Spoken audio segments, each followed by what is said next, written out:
الحمد لله رب العالمين والصلاة والسلام عليك يا خاتم الأنبياء والمرسلين أما بعد فأعوذ بالله من الشيطان الرجيم بسم الله الرحمن الرحيم السلام علیکم ورحمۃ اللہ تعالی وبرکاتہ۔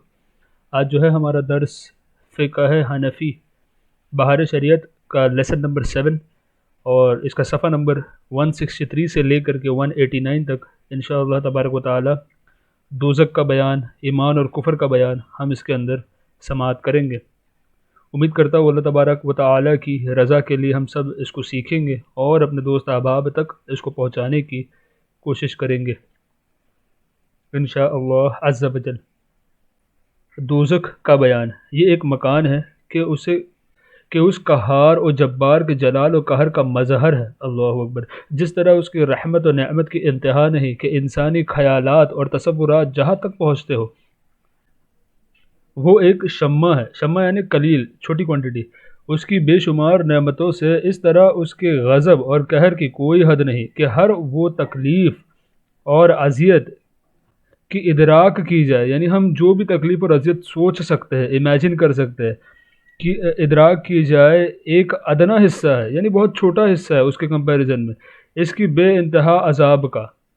یعنی اللہ تبارک و تعالیٰ کے عذاب کے آگے ہم جتنا کچھ امیجن کر سکتے ہیں وہ بس ایک قطرے کی برابر، ایک بہت ہی ادنا سا چھوٹا سا معمولی حصہ ہے۔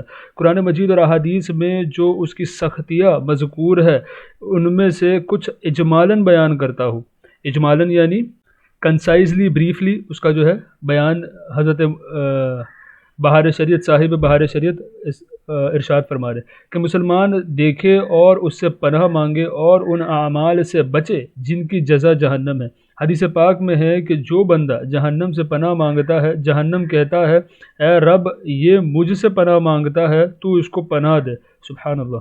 قرآن مجید میں بکثرت ارشاد ہوا، یعنی بڑے کثیر تعداد میں ارشاد ہوا کہ جہنم سے بچو، دوزخ سے ڈرو۔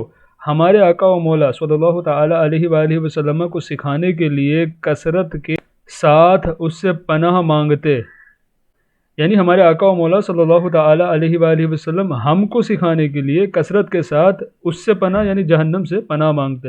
جہنم کے شرارے یعنی کہ پھول اونچے اونچے محلوں کے برابر اڑیں گے، گویا کی زرد اونٹوں کی قطار کے پہم آتے رہیں گے۔ یہاں پر جو جہنم کے شرارے لکھا ہوا ہے نا، یعنی پھول، یہاں پہ پھول میں دیا ہے کہ اس کا مطلب ہے چنگاریاں، جہنم کی چنگاریاں وہ اونچے اونچے محلوں کے برابر اڑے گی، یعنی اتنے اوپر تک وہ شعلے اس کے انگارے اڑیں گے۔ آدمی اور پتھر اس کا ایندھن، یعنی اس کے جو ہے ایندھن یعنی اس کا فیول، ایندھن ہے۔ یہ جو دنیا کی آگ ہے اس آگ کے 70 جزوں میں سے ایک جز ہے۔ جس کو سب سے کم درجے کا عذاب ہوگا اسے آگ کی جوتیاں پہنا دی جائیں گی، جس سے اس کا دماغ ایسا کھولے گا جیسے تانبے کے پتیلے کھولتے ہیں۔ وہ سمجھے گا کہ سب سے زیادہ عذاب اسی پر ہو رہا ہے۔ اللہ اکبر۔ حالانکہ اس پر سب سے ہلکا عذاب ہو رہا ہوگا۔ سب سے ہلکا درجے کا جس پر عذاب ہوگا اس سے اللہ تبارک و تعالیٰ پوچھے گا کہ اگر ساری زمین تیری ہو جائے تو کیا اس عذاب سے بچنے کے لیے تو سب فدیہ یعنی اللہ تبارک و تعالیٰ کی راہ میں صدقہ کر دے گا؟ عرض کرے گا ہاں۔ فرمائے گا کہ جب تو پشت آدم میں تھا تو ہم نے اس سے بہت آسان چیز کا حکم تجھے دیا تھا کہ کفر نہ کرنا، مگر تو نے نہ مانی۔ جہنم کی آگ 1000 برس تک دھونکائی گئی یہاں تک کہ سرخ ہو گئی، پھر 1000 برس اور دھونکائی گئی یہاں تک کہ سفید ہو گئی، پھر 1000 برس اور یہاں تک کہ سیاہ یعنی ایک دم ڈارک ہو گئی، اب سیاہ ہو گئی تو اب وہ نیرے سیاہ ہے۔ اللہ اکبر۔ تو یہاں سے ان لوگوں کو سبق حاصل کرنا چاہیے جو اپنی فرض زکوٰۃ جو ہے ادا نہیں کرتے، کہ اللہ تبارک و تعالیٰ اس شخص سے فرما رہا ہے جس پہ سب سے ہلکا عذاب ہے، اس سے فرما رہا ہے کہ اگر تجھے پوری دنیا میں ساری زمین اگر تجھے عطا کر دوں تو کیا اس عذاب سے بچنے کے لیے تو سب کو صدقہ کر دے گا؟ تو وہ فرمائے گا ضرور کروں گا۔ لیکن اللہ تبارک و تعالیٰ پھر اس سے کہتا ہے کہ اس سے بھی آسان کام تجھے ہم نے تب دیا تھا جب تو انسان بنا کر کے تجھے زمین پر بھیجا گیا تھا، اور وہ کیا تھا کہ کفر نہ کرے اور اس کے ساتھ ساتھ احکام شرعیہ پر عمل کرے۔ تو اس سے سبق حاصل کرنا چاہیے۔ آئیے سبق کی طرف واپس لوٹتے ہیں۔ جس میں روشنی کا نام نہیں، یعنی اب وہ اتنی سیاہ ہو گئی ہے کہ اس میں روشنی ہے ہی نہیں، صرف اندھیرا ہی اندھیرا۔ جبریل امین علیہ السلام نے نبی علیہ الصلوۃ والسلام سے قسم کھا کر عرض کی کہ اگر جہنم سے سوئی کے نوک کی برابر، سوئی کے ناکے کے برابر کھول دیا جائے تو تمام زمین والے سب سے سب اس کی گرمی سے مر جائے۔ اللہ اکبر۔ اور قسم کھا کر کہا کہ اگر جہنم کا کوئی داروغہ اہل دنیا پر ظاہر ہو تو زمین کے رہنے والے کل کے کل اس کی ہیبت سے مر جائے۔ اللہ اکبر۔ اور بقسم یعنی دوبارہ قسم کھا کر بیان کیا کہ اگر جہنمیوں کی زنجیر کی ایک کڑی دنیا کے پہاڑوں پر رکھ دی جائے تو کانپنے لگے اور انہیں قرار نہ ہو، یہاں تک کہ نیچے کی زمین تک ڈھس جائے۔ یہ دنیا کی آگ جس کی گرمی اور تیزی سے کون واقف نہیں کہ بعض موسم میں تو اس کے قریب جانا شاک ہوتا ہے، یعنی گرمی میں اگر تھوڑا بھی آگ کے قریب چلے جاؤ تو اتنی شدت محسوس ہوتی ہے کہ برداشت نہیں کر سکتے، شاک ہوتا ہے۔ پھر بھی یہ آگ خدا جل وعلا سے دعا کرتی ہے کہ اسے جہنم میں پھر نہ لے جائے، یعنی یہ دنیا کی آگ پناہ مانگتی ہے کہ اسے جہنم کی آگ میں نہ ڈالا جائے۔ اللہ اکبر۔ مگر تعجب ہے انسان سے کہ جہنم میں جانے کا کام کرتا ہے اور اس آگ سے نہیں ڈرتا جس سے آگ بھی ڈرتی اور پناہ مانگتی ہے۔ اللہ اکبر۔ دوزخ کی گہرائی کو خدا جل وعلا ہی جانے کہ کتنی گہری ہے۔ حدیث پاک میں ہے کہ اگر پتھر کی چٹان جہنم کے کنارے سے اس میں پھینکی جائے تو 70 برس میں بھی تہ تک نہ پہنچ سکے، اور اگر انسان کے برابر سیسے کا گولا آسمان سے زمین کو پھینکا جائے تو رات آنے سے پہلے زمین تک پہنچ جائے گا، حالانکہ یہ 500 برس کی راہ ہے۔ اچھا، یہ جو 500 برس اور 70 برس یہ ایک مرتبہ پہلے بھی ہم نے ذکر کیا تھا، دوبارہ سے ایک بار ذکر کرتا ہوں کہ انشاءاللہ ہمارے ذہن میں راسخ ہو جائے۔ یہ 70 برس جو کہتے ہیں نا کہ اتنے ایئرز کا فاصلہ ہے، تو یہ ایسا ہے کہ ایک تیز گھڑ سوار لگاتار دوڑتا رہے تو اسے کہتے ہیں 70 برس کی راہ۔ اس طریقے سے لگاتار 500 برس ایک تیز گھڑ سوار دوڑتا رہے تو وہ جتنا ڈسٹنس کور کرے گا وہ ڈسٹنس ہے یہ 500 برس کی راہ، اتنی راہ اس کی ڈیپتھ ہے۔ اس سے اندازہ لگائے کہ ایک گھوڑا جو ہے تیز رفتار میں کتنا کور کر لیتا ہے، تو یہ 500 برس کی راہ ہے۔ اسی طریقے سے وہ 70 برس کی راہ تھی، برس کی راہ ہے۔ پھر اس میں مختلف طبقات اور وادی اور کنویں ہیں۔ بعض وادی ایسی ہے کہ جہنم بھی ہر روز 70 مرتبہ یا زیادہ ان سے پناہ مانگتا ہے۔ اللہ اکبر۔ یہ خود اس مکان کی حالت ہے، اگر اس میں اور کچھ عذاب نہ ہوتا تو یہی کیا کم تھا، مگر کفار کے سرزنش کے لیے اور طرح طرح کے عذاب مہیا کیے۔ لوہے کے ایسے بھاری گرزوں سے فرشتے ماریں گے کہ اگر کوئی گرزہ زمین پر رکھ دیا جائے تو تمام جن و انس جمع ہو کر اس کو اٹھا نہیں سکتے۔ اللہ اکبر۔ بختی اونٹ، بختی اونٹ کے معنی جو یہاں پر دیے ہے وہ یہ ہے کہ وہ قسم کے اونٹ جو باقی اونٹوں سے بڑے ہوتے ہیں، تو بختی اونٹ کے گردن کے برابر بچھو، اور اللہ تبارک و تعالی جانے کس قدر بڑے سانپ کہ اگر ایک مرتبہ کاٹ لے تو اس کی سوزش، درد، بے چینی 1000 برس تک رہے۔ تیل کی جلی ہوئی تلچھٹ، یہ کہتے ہیں اس کی تہ کو، یعنی اس کی جو سرفیس ہوتا ہے نا وہ تلچھٹ کی مثل سخت کھولتا پانی پینے کو دیا جائے گا کہ منہ کے قریب ہوتے ہی اس کی تیزی سے چہرے کی کھال گر جائے گی۔ سر پر گرم پانی بہایا جائے گا، جہنمیوں کے بدن سے جو پیپ بہے گا وہ پلایا جائے گا۔ کھاردار تھوہڑ، یہ تھوہڑ جو ہے نا یہ جہنم میں ایک درخت ہے جس سے دودھ نکلتا ہے۔ کھاردار تھوہڑ کھانے کو دیا جائے گا، وہ ایسا ہوگا کہ اس کا ایک قطرہ دنیا میں آئے تو اس کی سوزش اور بدبو تمام اہل دنیا کی معاشیت یعنی تمام جو رونقیں دنیا کی سب کو برباد کر دے، اور وہ گلے میں جا کر پھندا ڈالے گا۔ اس کے اتارنے کے لیے پانی مانگیں گے، ان کو وہ کھولتا پانی دیا جائے گا کہ منہ کے قریب آتے ہی منہ کی ساری کھال گل کر اس میں گر پڑے گی، اور پیٹ میں جاتے ہی آٹوں کو ٹکڑے ٹکڑے کر دے گی، اور وہ شوربے کی طرح بہہ کر قدموں کی طرف نکلے گا۔ اللہ اکبر۔ پیاس اس بلا کی ہوگی کہ اس پانی پر ایسا گریں گے جیسا توس کہتے ہیں شدید پیاس کو، جیسے توس کے مارے ہوئے اونٹ۔ پھر کفار جان سے عاجز آ کر باہم مشورہ کر کے مالک علیہ الصلوۃ والسلام داروغہ جہنم کو پکاریں گے، یہ جو مالک علیہ السلام ہے نا، یہ جہنم کے انچارج ہے، یہ وہ فرشتے ہیں جن کو اللہ تبارک و تعالیٰ نے جہنم کا انچارج بنایا۔ تو ان کو پکاریں گے کہ اے مالک علیہ السلام، تیرا رب ہمارا قصہ تمام کر دے۔ مالک علیہ السلام 1000 برس تک تو جواب ہی نہ دیں گے۔ 1000 برس کے بعد فرمائیں گے مجھ سے کیا کہتے ہو؟ اس سے کہو جس کی نافرمانی کی ہے۔ 1000 برس تک رب جل وعلا کو اس کی رحمت کے ناموں سے پکاریں گے، وہ 1000 برس تک جواب نہ دے گا۔ اس کے بعد فرمائے گا تو یہ فرمائے گا دور ہو جاؤ، جہنم میں پڑے رہو، مجھ سے بات نہ کرو۔ اس وقت کفار ہر قسم کی خیر سے نا امید ہو جائیں گے اور گدھے کی آواز کی طرح چلا کر روئیں گے۔ ابتداً آنسو نکلیں گے، جب آنسو ختم ہو جائیں گے تو خون روئیں گے، روتے روتے گلوں میں خندقوں کی مثل گڈھے پڑ جائیں گے۔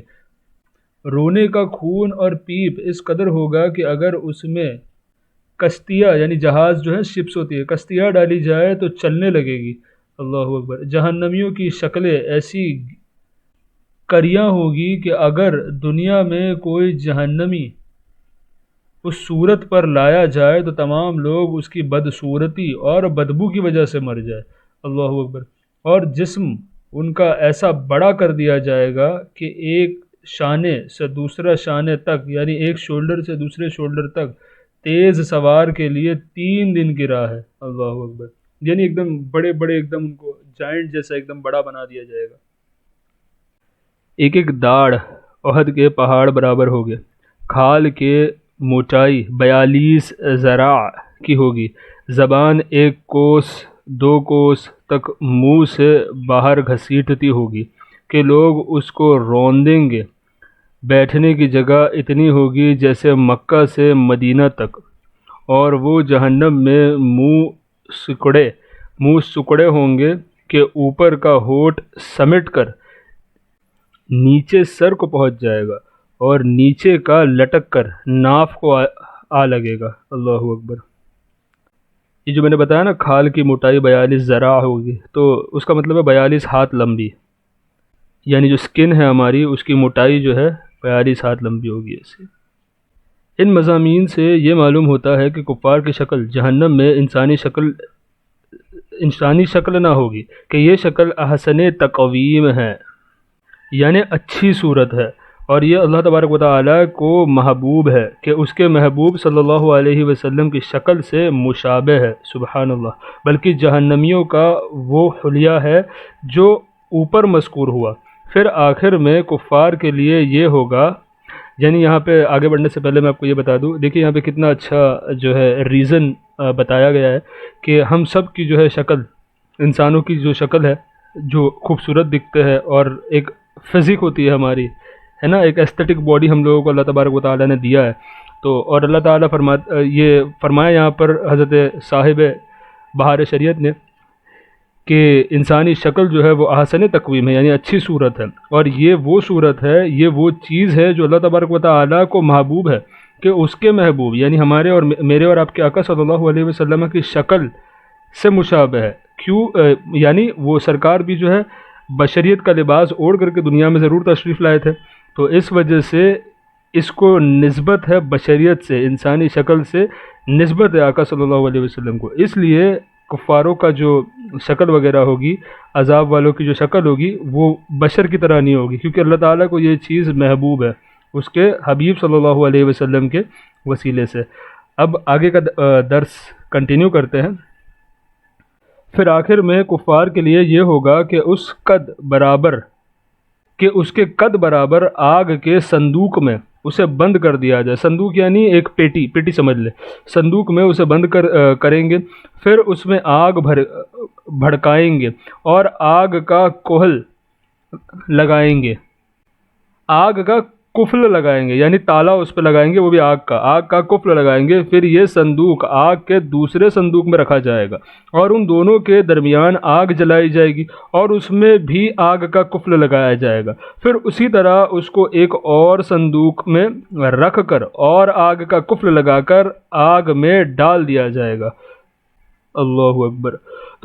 تو اب ہر کافر یہ سمجھے گا کہ اس کے سوا اب کوئی آگ میں نہ رہا۔ آپ سمجھ رہے، اس کو امیجن کرنے کی کوشش کریں، کیونکہ اب پورا اندھیرا ہوگا، وہ صندوق کے اندر اکیلا پڑا ہوگا، وہ اس کو لگے گا کہ اب صرف وہ اکیلا ہے جہنم کے اندر، اس کے علاوہ اور کوئی ہے ہی نہیں، تو اس کو کتنی ٹینشن ہوگی اس بات سے کہ میں اکیلا جو ہے عذاب بھگت رہا ہوں، باقی سب لوگ جو ہے جنت میں، یہ اس کا گمان ہوگا کیونکہ وہ اکیلا ہوگا وہاں پر۔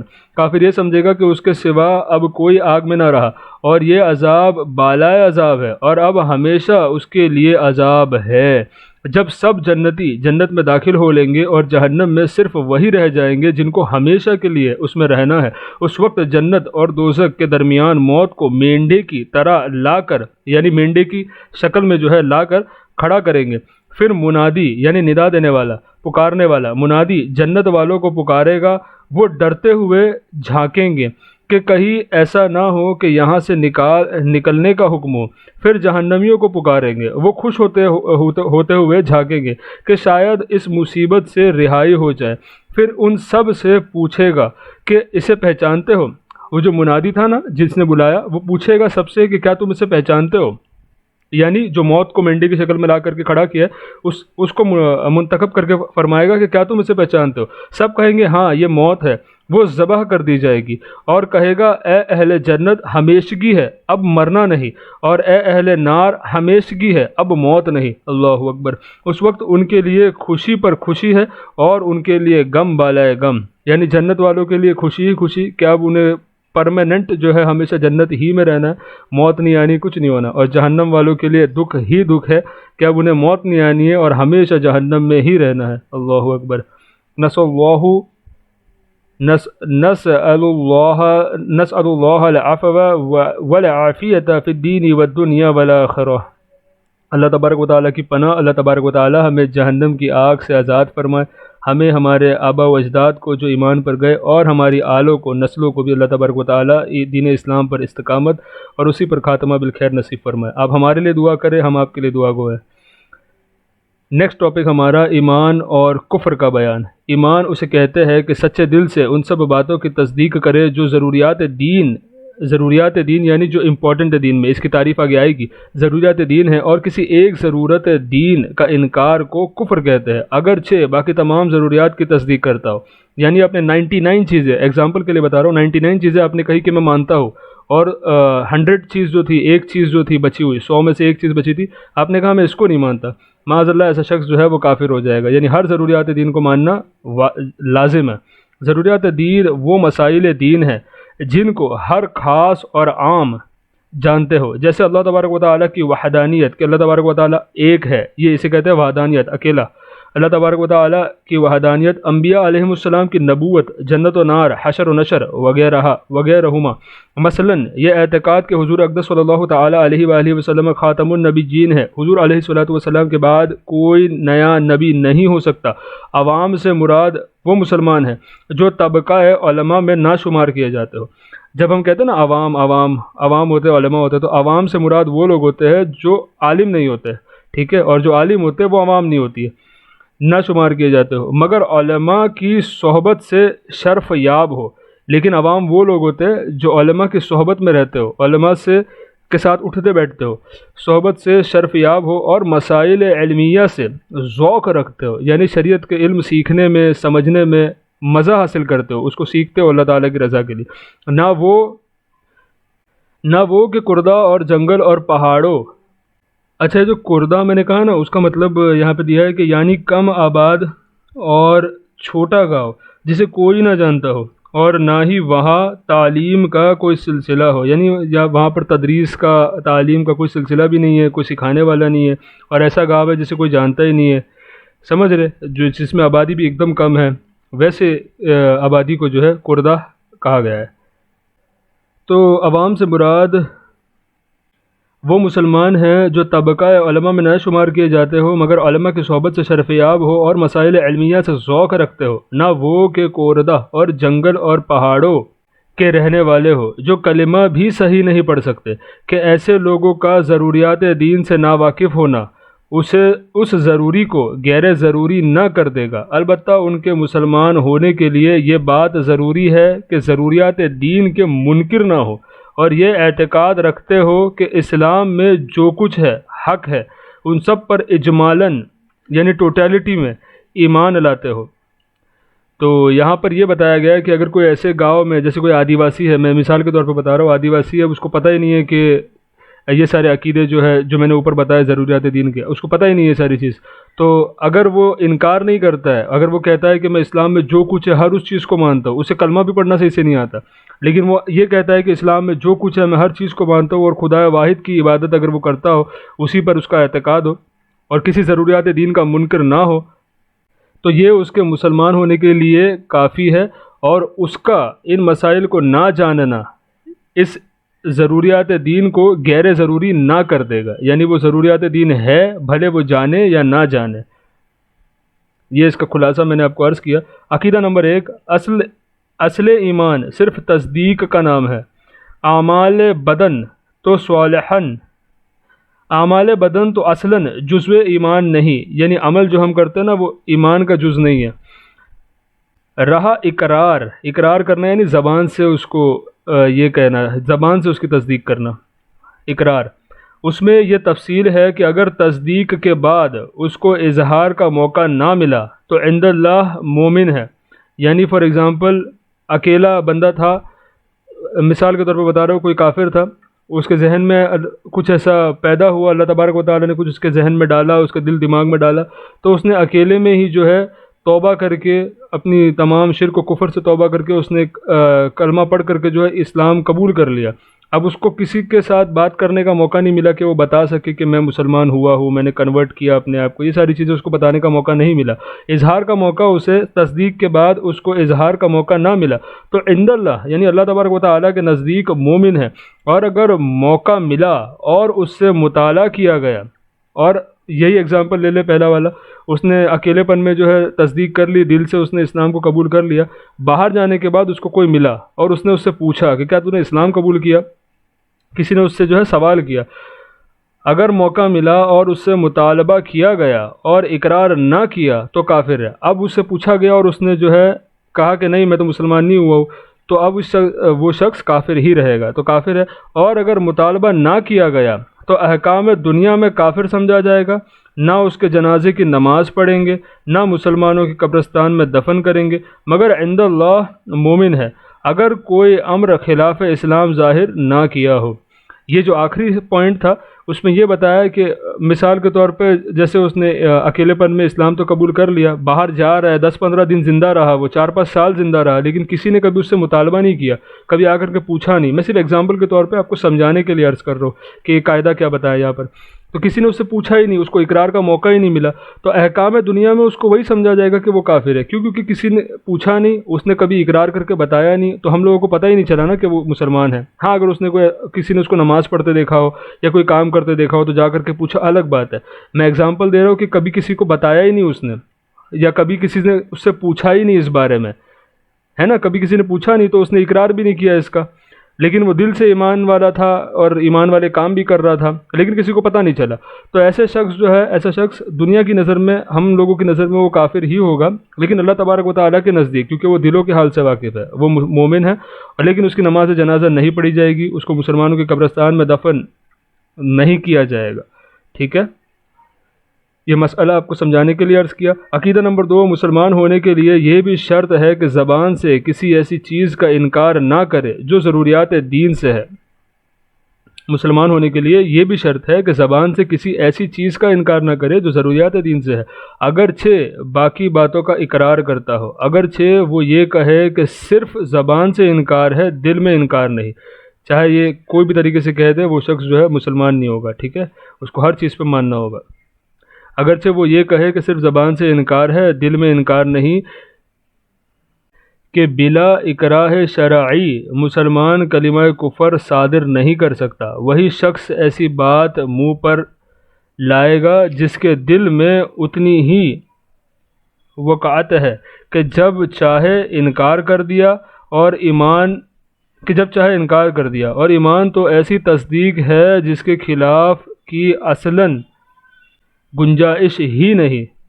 بے شک یہاں پہ جو کہا نا اکراہ شرعی، تو اس کا مطلب ہے بغیر کسی شرعی مجبوری کے، جیسے فار ایگزامپل ایک مجبوری میں بتاتا ہوں، کسی نے اگر جو ہے آپ کے گلے پر جو ہے چاقو رکھ دی اور یا پھر کسی نے آپ کے سر پہ جو ہے گن رکھ دی اور کہا کہ فوراً جو ہے کلمہ کفر کرو ورنہ تمہیں مار دیا جائے گا، اور آپ جانتے ہیں کہ وہ جو کہہ رہا ہے اس پہ کرنے کی قدرت بھی رکھتا ہے، تو ایسی صورت میں دل میں پختہ ایمان کے ساتھ، ایمان پختہ رہے گا ہمارا، ہمارے اسلام پر پختہ ایمان رہے گا، لیکن صرف اس کو جو ہے دھوکہ دینے کے لیے آپ نے اگر کلمہ کفر کہہ دیا تو یہ اس کی گنجائش فقہا نے دی ہے، لیکن اس میں بھی بہتر یہی فرمایا کہ ایسی حال میں بھی کلمہ کفر کو اپنی زبان سے نہ نکالے، بلکہ اعلان ایمان کرے اور شہادت سے جو ہے سرفراز ہو جائے۔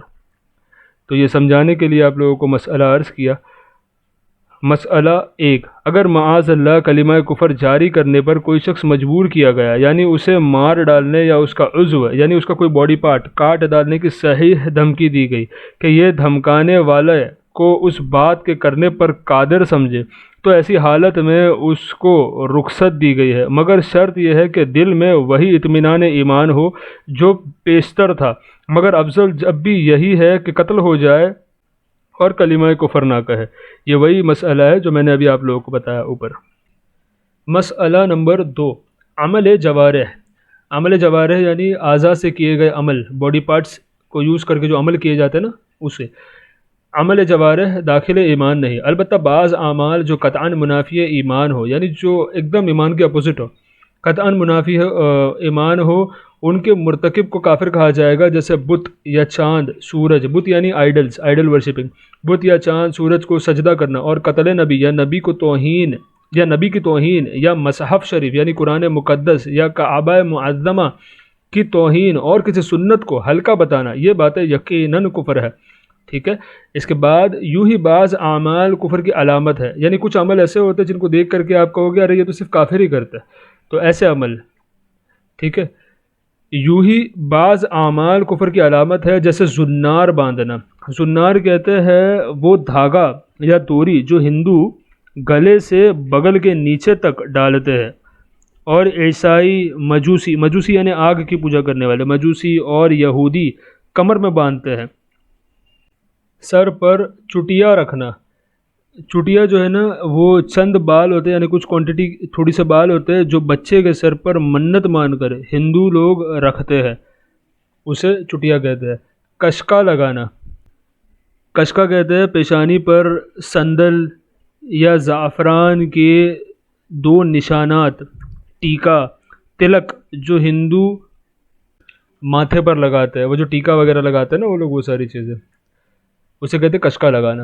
ایسے افعال کے مرتکب کو فقہائے کرام کافر کہتے ہیں۔ تو جب ان اعمال سے کفر لازم آتا ہے تو اس کے مرتکب کو از سر نو اسلام لانے اور اس کے بعد اپنی عورت سے تجدید نکاح کا حکم دیا جائے گا۔ یعنی اگر کوئی ایسا کام کرے تو اس کے اوپر بھی یہی فتویٰ ہے کہ اسے واپس سے کلمہ پڑھ کے اپنے ایمان کی تجدید کرنی ہوگی، توبہ کر کے ایمان لانا ہوگا، اور اپنی زوجہ کے ساتھ دوبارہ نکاح بھی کرنا ہوگا، تجدید نکاح کرنا ہوگا۔ عقیدہ نمبر 3، جس چیز کی حلت نص قطعی سے ثابت ہو، یعنی جو چیز نص قطعی سے حلال ثابت ہے، حلت اس کی ثابت ہے، اس کو حرام کہنا، اور جس کی حرمت یقینی ہو اسے حلال بتانا۔ اور حرمت یعنی جس کے بارے میں حرام آ گیا ہے، کنفرم جو ہے نص قطعی سے ثابت ہے کہ حرام ہے، ایسی چیز کو حلال بتانا کفر ہے، جبکہ یہ حکم ضروریات دین سے ہو یا منکر اس حکم قطعی سے آگاہ ہو۔ اچھا، نص قطعی کے بارے میں یہاں پر دیا ہے کہ جس چیز کا حلال ہونا ایسی صریح اور واضح، یعنی ایک دم صراحتاً، ایک دم کلیئرلی اور واضح اور یقینی دلیل سے ہو، جس میں تعویل اور توجیہ، کوئی شک شبہ کی کوئی گنجائش ہی نہ ہو، اسے کہتے ہیں نص قطعی۔ مسئلہ نمبر 1، اصول عقائد میں تقلید جائز نہیں، بلکہ جو بات ہو یقینی قطعی کے ساتھ ہو، خواہ وہ یقین کسی طرح بھی حاصل ہو، اس کے حصول میں بالخصوص علم استدلالی کی حاجت نہیں۔ استدلالی جو لفظ میں نے استعمال کیا نا، اس کا مطلب یہاں پر دیا ہے وہ علم جو دلیل کا محتاج ہو، ٹھیک ہے، اس کے حصول میں بالخصوص علم استدلالی کی حاجت نہیں۔ ہاں، بعض فروعی عقائد میں تقلید ہو سکتی ہے۔ اس بنا پر خود اہل سنت والجماعت میں 2 گروہ ہیں، ماتوریدیہ کے امام علم الہدا حضرت ابو منصور ماتوریدی رضی اللہ تعالی عنہ کے متبعی یعنی ان کے فالوورز متبع ہوئے، اور اشاعرہ کہ حضرت امام شیخ ابو الحسن اشعری رحمۃ اللہ تعالی علیہ کے تابع ہے۔ یہ دونوں جماعت اہل سنت ہی کے ہیں اور دونوں حق پر ہے، آپس میں صرف بعض فروع کا اختلاف ہے۔ یعنی کوئی بھی جو میجر اصول ہے نا عقائد میں، ان میں اختلاف نہیں ہے، فروعی عقائد کے اندر اختلاف ہے، صرف بعض فروع میں اختلاف ہے۔ ان کا اختلاف حنفی شافعی کا سا ہے، یعنی جیسے احناف اور شافعی میں کیسے اختلاف ہے ویسے اختلاف ہے کہ دونوں اہل حق ہے، کوئی کسی کی تذلیل اور تفسیق نہیں کر سکتا، یعنی کوئی کسی کو فاسق یا ذلیل نہیں کر سکتا، دونوں اہل حق ہے۔ اور ان کے بارے میں جو ہے نا بہار شریعت میں حاشیے کے اندر بہت اچھے طریقے سے مینشن کی ہوئی یہ چیزیں، اگر آپ لوگوں کو انٹرسٹ ہو تو بہار شریعت سے ڈائریکٹلی آپ لوگ اس کو جو ہے پڑھ سکتے ہیں۔ مسئلہ نمبر 2، ایمان قابل زیادتی اور نقصان نہیں، اس لیے کہ کمی بیشی اس میں ہوتی ہے جو مقدار یعنی لمبائی، چوڑائی، موٹائی یا گنتی رکھتا ہو، اور ایمان تصدیق ہے، اور تصدیق کیف یعنی ایک حالت اذعانیہ ہے۔ اذعانیہ کسے کہتے ہیں؟ تصدیق، اعتماد اور یقین کی ایک کیفیت کا نام ہے اذعانیہ، ٹھیک ہے، حالت اذعانیہ۔ بعض آیت میں ایمان کا زیادہ ہونا جو فرمایا ہے اس سے مراد مؤمن بھی و مصدق بھی ہے، یعنی جس پر ایمان لایا گیا اور جس کی تصدیق کی گئی کہ زمانہ نزول قرآن میں اس کی کوئی حد معین نہ تھی، بلکہ احکام نازل ہوتے رہتے، اور جو حکم نازل ہوتا اس پر ایمان لازم ہوتا، نہ کہ خود نفس ایمان بڑا یا گھٹ جاتا، نہ کہ خود نفس ایمان بڑھ گھٹ جاتا، یعنی نفس ایمان میں کوئی فرق نہیں پڑتا، جو بھی احکام نازل ہوتے اس پر جو ہے یقین بھی لازم ہوتا۔ البتہ ایمان قابل شدت اور ضعف ہے کہ یہ کیف کے عوارض سے ہے۔ حضرت صدیق اکبر رضی اللہ تعالی عنہ کا تنہا ایمان اس امت کے تمام افراد کے مجموع ایمانوں پر غالب ہے، سبحان اللہ، یعنی ہم سب کا ایمان اگر ملا لیا جائے، اس کو ایک پلڑے پر رکھ دیا جائے، اور حضرت صدیق اکبر رضی اللہ تعالی عنہ کا ایمان دوسرے پلڑے پر رکھ دیا جائے تو ان کا ایمان جو ہے ہم سب کے ایمان پر غالب آ جائے گا، سبحان اللہ۔ عقیدہ نمبر 4، ایمان اور کفر میں واسطہ نہیں، یعنی آدمی یا تو مسلمان ہوگا یا کافر، یعنی اس میں درمیانی کوئی رستہ نہیں ہے، تیسری صورت کوئی نہیں کہ نہ مسلمان ہو نہ کافر، ایسی کوئی صورت ہی نہیں ہے، ٹھیک ہے، یا تو مسلمان ہوگا یا تو کافر ہوگا۔ مسئلہ نفاق کی زبان سے دعوی اسلام کرنا اور دل میں اسلام سے انکار، یہ بھی خالص کفر ہے، بلکہ ایسے لوگوں کے لیے جہنم کا سب سے نیچے کا طبقہ ہے، یعنی سب سے نیچے کا جو لیول ہے نا جس میں سب سے زیادہ سخت عذاب ہوں گے وہ ان لوگوں کے لیے۔ حضور اقدس صلی اللہ تعالی علیہ وآلہ وسلم کے زمانہ اقدس میں کچھ لوگ اس صفت کے اس نام کے ساتھ مشہور ہوئے کہ ان کے کفر باطینی پر قرآن ناطق ہوا، یعنی قرآن شریف میں ان لوگوں کے بارے میں ذکر آ گیا۔ نیز نبی صلی اللہ تعالی علیہ وآلہ وسلم نے اپنی وسیع علم سے ایک ایک کو پہچانا اور فرما دیا کہ یہ منافق ہے، اللہ اکبر۔ اب اس زمانے میں جس میں ہم رہ رہے ہیں، اب اس زمانے میں کسی خاص شخص کی نسبت قطعی کے ساتھ منافق نہیں کہا جا سکتا کہ ہمارے سامنے جو دعوی اسلام کرے ہم اس کو مسلمان ہی سمجھیں گے جب تک اس سے وہ قول یا فعل جو منافی ایمان ہے نہ صادر ہو۔ البتہ نفاق کی ایک شاخ یعنی ایک برانچ اس زمانے میں پائی جاتی ہے کہ بہت سے بد مذہب اپنے آپ کو مسلمان کہتے ہیں، اور دیکھا جاتا ہے تو دعوی اسلام کے ساتھ ضروریات دین کا انکار بھی ہے۔ عقیدہ نمبر 5، شرک کے معنی غیر خدا کو واجب الوجود یا مستحق عبادت جاننا ہے۔ ہم نے شروعات میں پڑھا تھا کہ اللہ تعالیٰ کی ذات جو ہے واجب الوجود ہے، اور اللہ تعالیٰ فقط اللہ تعالیٰ ہی واجب الوجود ہے اور وہی مستحق عبادت ہے۔ تو یہاں پہ شرک کسے کہتے ہیں؟ آپ نے سنا ہوگا نا، بے وقوف لوگ ہوتے ہیں یہ کہتے ہیں کہ مزار پر جانا شرک اور یہ وہ ساری چیز شرک۔ تو آج ڈیفینیشن اس کا سیکھ لیجئے۔ صاحب بہار شریعت اس کو کافی واضح انداز میں فرماتے کہ شرک کے معنی غیر خدا کو واجب الوجود یا مستحق عبادت جاننا، یعنی الوہیت میں دوسرے کو شریک کرنا، یعنی اللہ تعالیٰ اکیلا ہے، واحد ہے، ہمارا یہی عقیدہ ہے۔ اگر کوئی یہ کہے کہ کوئی اور بھی ہے معاذ اللہ، تو یہ ہے شرک، یعنی اللہ تبارک و تعالیٰ کی ذات کے ساتھ کسی دوسرے کو شریک کرنا، یہ ہوتا ہے شرک، کو دوسرے کو شریک کرنا، اور یہ کفر کی سب سے بدتر قسم ہے۔ اس کے سوا کوئی بات اگرچہ کیسی ہی شدید کفر ہو، اگرچہ کیسا ہی شدید کفر ہو، حقیقتاً شرک نہیں۔ ولہذا شرائع مطہرہ نے اہل کتاب کفار کے احکام مشرکین کے احکام سے جدا فرمائے۔ کتابی کا ذبیحہ حلال، مشرک کا مردار۔ کتابیہ سے نکاح ہو سکتا ہے، مشرک سے نہیں ہو سکتا۔ امام شافعی کے نزدیک کتابی سے جزیہ لیا جائے گا، مشرک سے نہ لیا جائے گا، اور کبھی شرک بول کر مطلق کفر مراد لیا جاتا ہے۔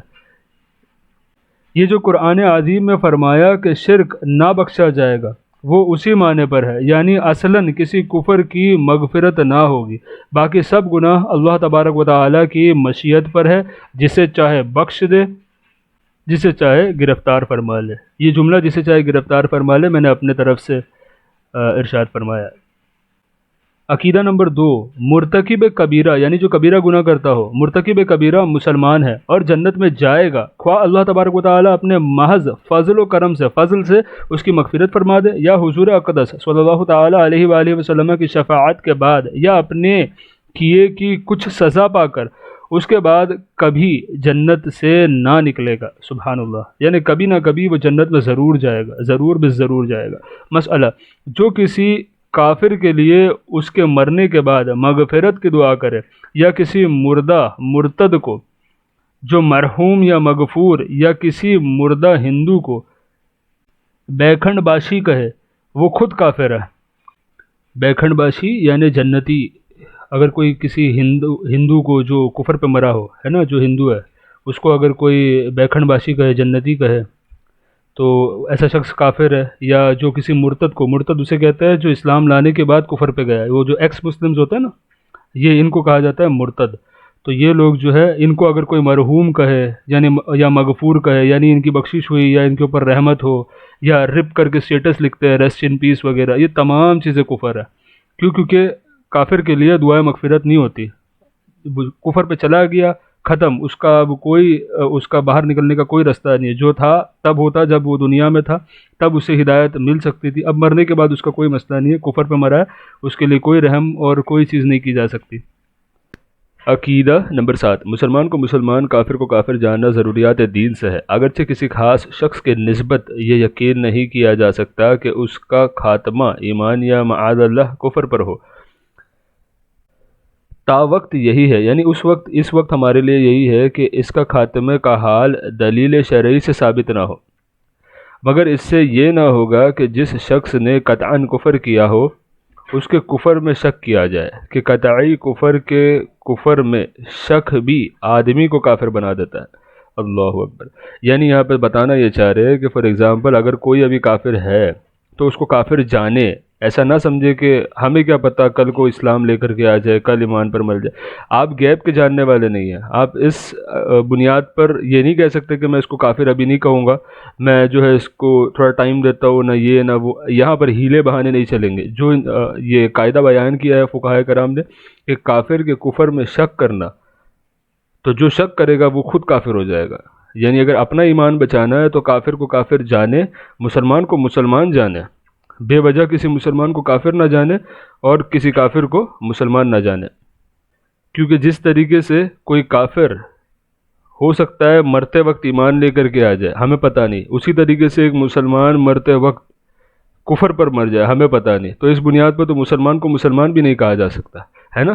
تو اس کو دلیل نہیں بنا سکتے اس بات کو، بلکہ ہم یہی کریں گے کہ اس وقت ہمارے سامنے جو چیز ہے، اگر اس سے کوئی کفریہ فعل صادر ہوا ہے، کوئی اس نے کفریہ کام کیا ہے، یا پھر وہ ہے ریئل کافر ہی ہے وہ، تو اس کو کافر ہی مانا جائے گا، اور مسلمان ہے تو مسلمان ہی مانا جائے گا۔ خاتمے پر بنا روز قیامت اور ظاہر پر مدار حکم شرعی ہے۔ اس کو یوں سمجھو کہ کوئی کافر مثلا یہودی یا نصرانی یا بت پرست یعنی مشرک جو ہوتا ہے مر گیا تو یقین کے ساتھ یہ نہیں کہا جا سکتا کہ کفر پر مرا، مگر ہم کو اللہ تبارک و تعالیٰ اور رسول صلی اللہ تعالیٰ علیہ وآلہ وسلم کا حکم یہی ہے کہ اسے کافر ہی جانے، اس کی زندگی میں اور موت کے بعد تمام وہی معاملات اس کے ساتھ کرے جو کافروں کے لیے ہے، مثلا میل جول، شادی بیاہ، نماز جنازہ، کفن و دفن۔ جب اس نے کفر کیا تو فرض ہے کہ ہم اسے کافر ہی جانیں اور خاتمے کا حال علم الہی پر چھوڑے، جس طرح جو ظاہراً مسلمان ہو اور اس سے کوئی قول و فعل خلاف ایمان نہ ہوا، فرض ہے کہ ہم اسے مسلمان ہی مانیں، اگرچہ ہمیں اس کے خاتمے کا بھی حال معلوم نہیں۔ یہ وہی چیز ہے جو میں نے ابھی آپ کو بتایا نا، وہی چیز کو انہوں نے قاعدہ یہاں پر بیان فرمایا۔ اس زمانے میں بعض لوگ یہ کہتے ہیں کہ میاں جتنے دیر اسے کافر کہو گے اتنی دیر اللہ اللہ کرو کہ یہ ثواب کی بات ہے۔ اس کا جواب یہ ہے کہ ہم کب کہتے ہیں کہ کافر کافر وظیفہ کر لو؟ مقصد یہاں پر صرف اتنا ہے کہ اسے کافر جانو اور پوچھا جائے تو قطعاً کافر کہو، یہ مت کہو کہ ٹال مٹول بہانے ہیلے بہانے یہاں پہ نہیں چلیں گے، اگر پوچھا جائے تو اقرار کرنا ضروری ہے، نہ یہ کہ اپنی صلح کلی سے اس کے کفر پر پردہ ڈالو۔ صلح کلی نا وہ ہوتے وہ جو ہر جگہ پر جا کر کے بس یہ بھی ہمارا وہ بھی ہمارا یہ بھی ہمارا سارے ہمارے، وہ والے لوگ ہوتے صلح کلی، یہ کسی کے نہیں ہوتے۔ اچھا، یہ جو صلح کلی کا لفظ میں نے بتایا نا، تو بہار شریعت میں اس کے بارے میں یہ بھی دیا ہوا ہے کہ اس کا مطلب یہ ہوتا ہے کل مذاہب کا ایک معال سمجھ کر مختلف مذاہب یعنی مختلف ریلیجنز کے لوگوں سے خصومت نہ کرنا، یعنی جھگڑا نہ کرنا، اعتراض نہ کرنا، اور دوست و دشمن سے یکساں یعنی سیم برتاؤ رکھنا، دوست کو بھی ایک ہی دشمن کو بھی ایک ہی۔ تو اس کے بارے میں فرمایا کہ ایسے لوگ صلح کلی ہے۔ تنبیہ ضروری، حدیث پاک میں ہے یہ امت 73 فرقے ہو جائے گی، ایک فرقہ جنتی ہوگا باقی سب جہنمی۔ صحابہ نے عرض کی من ہم یا رسول اللہ صلی اللہ تعالیٰ علیہ وآلہ وسلم، یعنی وہ ناجی یعنی نجات پانے والا فرقہ کون ہے یا رسول اللہ صلی اللہ تعالیٰ علیہ وآلہ وسلم؟ سرکار صلی اللہ علیہ وآلہ وسلم نے فرمایا ما انا علیہ و اصحابی، سبحان اللہ، وہ جس پر میں اور میرے صحابہ ہے، یعنی سنت کے پیروکار، یعنی سنت کے پیرو۔ دوسری روایت میں ہے فرمایا ہم الجماعہ، وہ جماعت ہے، یعنی مسلمانوں کا بڑا گروہ ہے جسے سواد اعظم فرمایا، اور فرمایا جو اس سے الگ ہوا جہنم میں الگ ہوا، اس وجہ سے اس ناجی فرقے کا نام اہل سنت و جماعت ہوا۔ ان گمراہ فرقوں میں بہت سے پیدا ہو کر ختم ہو گئے، بعض ہندوستان میں نہیں، یعنی یہ فرقے الگ الگ جگہ پہ سب پیدا ہوئے، کچھ جو ہے ہندوستان کے پیدا نہیں ہوئے، کوئی دوسری جگہ پر پیدا ہوئے۔